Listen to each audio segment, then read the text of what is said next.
Интересные факты. Тинькофф страхование. Произошло ДТП, которое подразумевает ответственность ОСАГО. После оформления процедуры в ГАИ я сразу написал в Тинькофф. Буквально через 5 минут со мной связался персональный менеджер и попросил отфотографировать все повреждения, которые я считаю, что поучаствовали в данном ДТП. Уже на следующий день мне прислали смету о повреждениях и сумму, которую готовы выплатить. Я заехал на станцию, которая находится на Музыкальной 7 в городе Казань.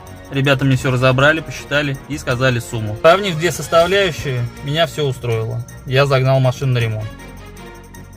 В общем, отзыв о том, что никаких очередей, все быстро, грамотно, корректно. Мне очень понравилось. Спасибо большое компании Тинькофф, а также Ксении, которая была персональным менеджером. Ребята, это не реклама, это благодарность и настоящий честный отзыв. Вот так вот, ребят, сделали. Поменяли только бампер. Цвет попали отлично.